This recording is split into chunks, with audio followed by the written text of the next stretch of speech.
semuanya, Assalamualaikum warahmatullahi wabarakatuh. Kita ketemu lagi dalam mata pelajaran biologi.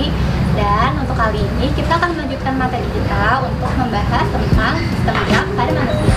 Sebelum kita mulai ke materi, Ibu mau kasih satu fakta menarik dulu. Sebelumnya mau nanya juga deh, kalian ada yang pernah nggak sih melotekin jari sampai bunyi dari tangan? Nah, kira-kira apa ya penyebabnya yang bikin kalau kita ngegerakin tangan itu bisa jadi bunyi? Dan apakah bahaya atau nggak kenapa-kenapa? Nah, jadi jawabannya adalah karena adanya cairan sinovial yang melapisi persendian kita. Nah, jadi cairan sinovial itu adalah cairan pelumas pada tulang-tulang di persendian yang berfungsi untuk melapisi atau melindungi tulang kita agar tidak terjadi kerusakan ketika ada pergerakan atau pergesekan gitu. Nah, yang menyebabkan timbulnya bunyi adalah di dalam cairan sinovial itu ada gelembung-gelembung gas yang jika kita menggerakkan jari, gelembung gas itu akan pecah menjadi gelembung gas yang lebih kecil lagi, jadi ada bunyinya. Nah, tapi hal itu nggak kenapa-kenapa dan nggak membahayakan sama sekali karena setelah kalian ngebunyiin tangan, beberapa menit kemudian gelembung gas yang tadi pecah jadi kecil-kecil itu akan kembali membentuk gelembung gas seperti semula yang lebih besar dan tidak mempengaruhi jumlah sinovial dalam jari-jari tangan kita gitu. Jadi tetap aman-aman aja. Nah, mudah-mudahan sampai sini semuanya udah paham kenapa kita bisa melotekin jari dan jadi bunyi dan kalau itu tuh nggak kenapa-napa. Sekarang kita langsung masuk ke materinya aja ya. Nah, jadi di sistem gerak ini kita akan mempelajari tentang yang pertama rangka, sendi, otot, dan kelainan dan juga penyakit pada sistem gerak. Selanjutnya di sini ada dua alat gerak kita, yaitu tulang dan otot. Nah, jadi jangan salah lagi ya kalau tulang itu adalah alat gerak pasif karena tulang itu tidak bisa bergerak atau tidak bisa melakukan kontraksi. Dan ototlah yang merupakan alat gerak aktif karena otot bisa melakukan kontraksi sehingga dapat menggerakkan tulang kita. Seperti itu ya. Langsung ke pembahasan yang pertama yaitu rangka. Fungsi rangka itu ada banyak banget ya ternyata. Nah, yang pertama adalah pemberi bentuk pada tubuh. Kemudian dia juga melindungi organ dalam seperti misalnya tulang tengkorak melindungi otak, tulang rusuk melindungi paru-paru, dan lain-lain. Kumpulan dari tulang juga akan membentuk formasi sendi. Kemudian di tulang juga terdapat pembentukan sel darah merah dan sel imunitas. Dan yang terakhir, tulang berfungsi untuk menyimpan kalsium. Nah, sekarang kita akan membahas tentang klasifikasi atau pengelompokan tulang berdasarkan bentuk-bentuknya.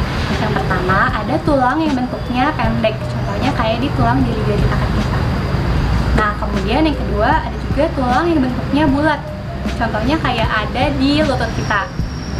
Nah, kemudian ada juga tulang yang bentuknya pipih. Pipih itu contohnya ditemukan di tulang-tulang tengkorak kepala kita.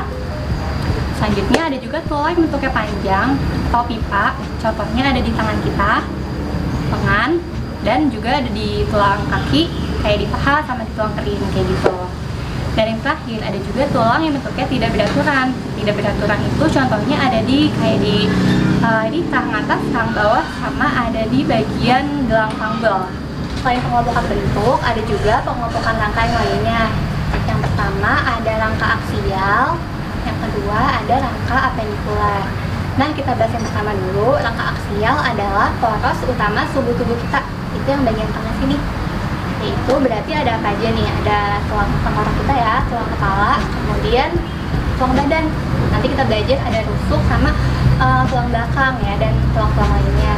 Nah, kemudian pengelompokan yang kedua itu adalah rangka apendikular.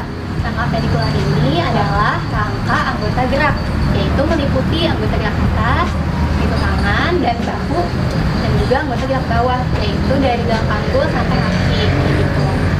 Selanjutnya akan kita bahas jenis-jenis dan nama-nama tulangnya satu persatu. Kita bahas mulai dari tulang tengkorak kepala kita. Sambil dijelasin, sambil lihat gambarnya ya. Yang pertama kita lihat ada tulang frontal di situ atau bahasa Indonesianya tulang dahi. Ada tulang parietal atau tulang ubun-ubun.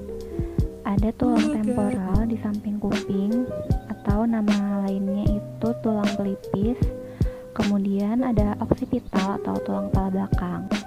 lagi ke bagian wajah, di situ ada nasal atau tulang hidung, ada lacrimal atau tulang air mata, kemudian zygomatikum atau pipi, ada maksilar atau tulang rahang atas, dan ada juga mandibula atau tulang rahang bawah.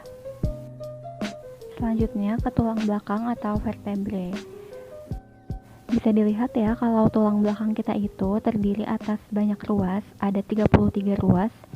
Yang pertama ada 7 ruas tulang leher atau cervical, 12 ruas tulang punggung atau vertebrae thoracalis, 5 ruas tulang pinggang atau vertebrae lumbaris, 5 ruas tulang sakrum, dan 4 ruas tulang ekor atau koksik. Selanjutnya di sini ada tulang rusuk dan tulang dada. Di sini Ibu mau ngasih soal buat teman-teman dari kelas IPA 2. Soalnya cari perbedaan antara tulang rusuk sejati, tulang rusuk palsu, dan tulang rusuk melayang. Kemudian nama Latin dari ketiganya itu apa? Kemudian soal untuk teman-teman di 11 IPA 3. Bentuk dari tulang dada itu tulang jenis apa, dan nama-nama Latin dari bagiannya itu apa aja. Seperti biasa ditulis di komentar dan menyantumkan nama dan kelas. Tapi buat teman-teman dari kelas lain yang gak dikasih soal ini juga tetap dicari ya, dipelajari gitu, di bukunya ada kok. Selanjutnya kita bahas ke tungkai atas. Di sini ada yang pertama yaitu lengan atas atau humerus berjumlah sepasang kanan dan kiri. Kemudian ada tulang pengumpil yang sejajar dengan jempol kita, namanya radius.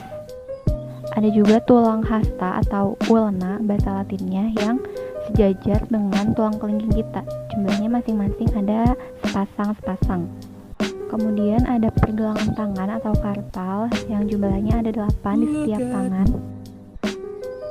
Ada metakarpal yang jumlahnya 5 di setiap tangan, atau telapak tangan ya bahasa Indonesianya. Akhir ada ruas jari tangan atau phalanx yang setiap tangan kita ada 14 buah ruas. Nah terus Ibu mau kasih soal dulu nih buat kelas 11 IPA 1. Kalian tolong jelaskan penyusun gelang bahu itu ada apa aja beserta nama Latin dan jumlahnya. Selanjutnya kita bahas ada yang namanya gelang pinggul. Di sini gelang pinggul pria dan wanita itu ada sedikit perbedaan ya, di mana yang wanita itu lebih lebar daripada yang pria. Untuk bagian-bagiannya bisa kita lihat sama-sama di gambar. Ada tulang usus, tulang duduk, dan tulang kemaluan. Itu yang utama. Dan sisanya tuh tadi yang berhubungan sama ruas tulang belakang ya, kayak tulang sakrum dan tulang ekor gitu. Terus karena di sini belum ada nama-nama Latinnya, berarti soal ya buat kelas 11 IPA 7 deh, tulisin ya nama-nama Latin dari penyusun gelang pinggul ini. Lanjut lagi yang terakhir ke tungkai bawah atau kaki. Yang pertama ada paha atau femur, jumlahnya sepasang. Ada tulang lutut atau bahasa Latinnya patella, sepasang juga. Lalu ada tulang kering atau tibia. Tulang kering itu yang ada di sebelah depan kaki ya. Biasanya bentuk tulang itu lebih kecil. Ada tulang betis atau fibula.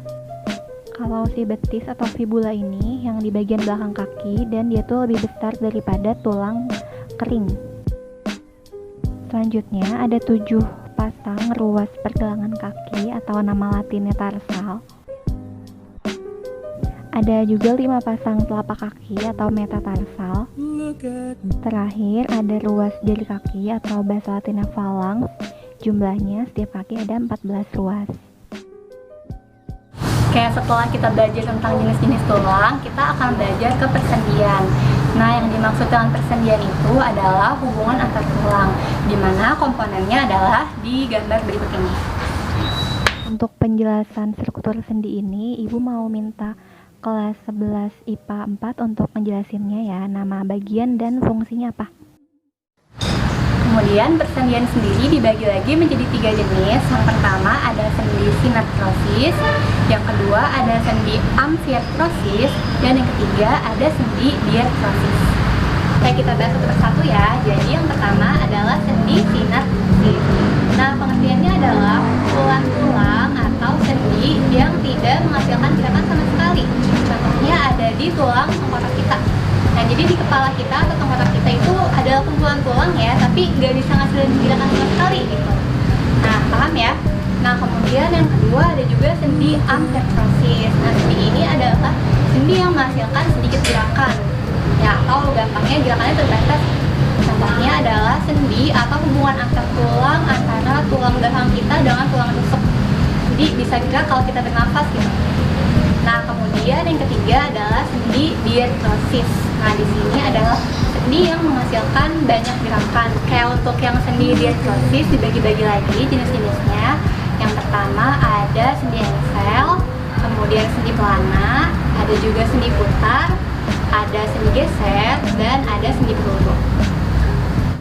Nah, ini untuk contoh dan arah geraknya jenis-jenis sendi diartrosis. Bisa kalian perhatikan ya gambarnya. Dan kalian analisis secara mandiri di sini. Contoh-contoh sendinya tuh ada di mana aja dan geraknya kemana.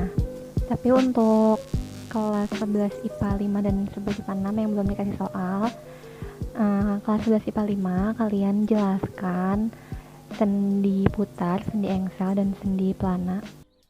Nah, terus di sini ada juga nih sendi kondiloid yang tadi belum ibu sebutin ya. Sama sendi luncur itu sama aja kayak sendi geser. Jadi untuk yang sendi luncur, kondiloid, dan sendi peluru itu soal untuk kelas 11 IPA 6 yang bisa kalian jelaskan di kolom komentar. Pokoknya jangan lupa meskipun setiap kelas itu soalnya beda-beda, tapi setiap pertanyaan yang ibu kasih itu kalian pelajarin juga secara mandiri.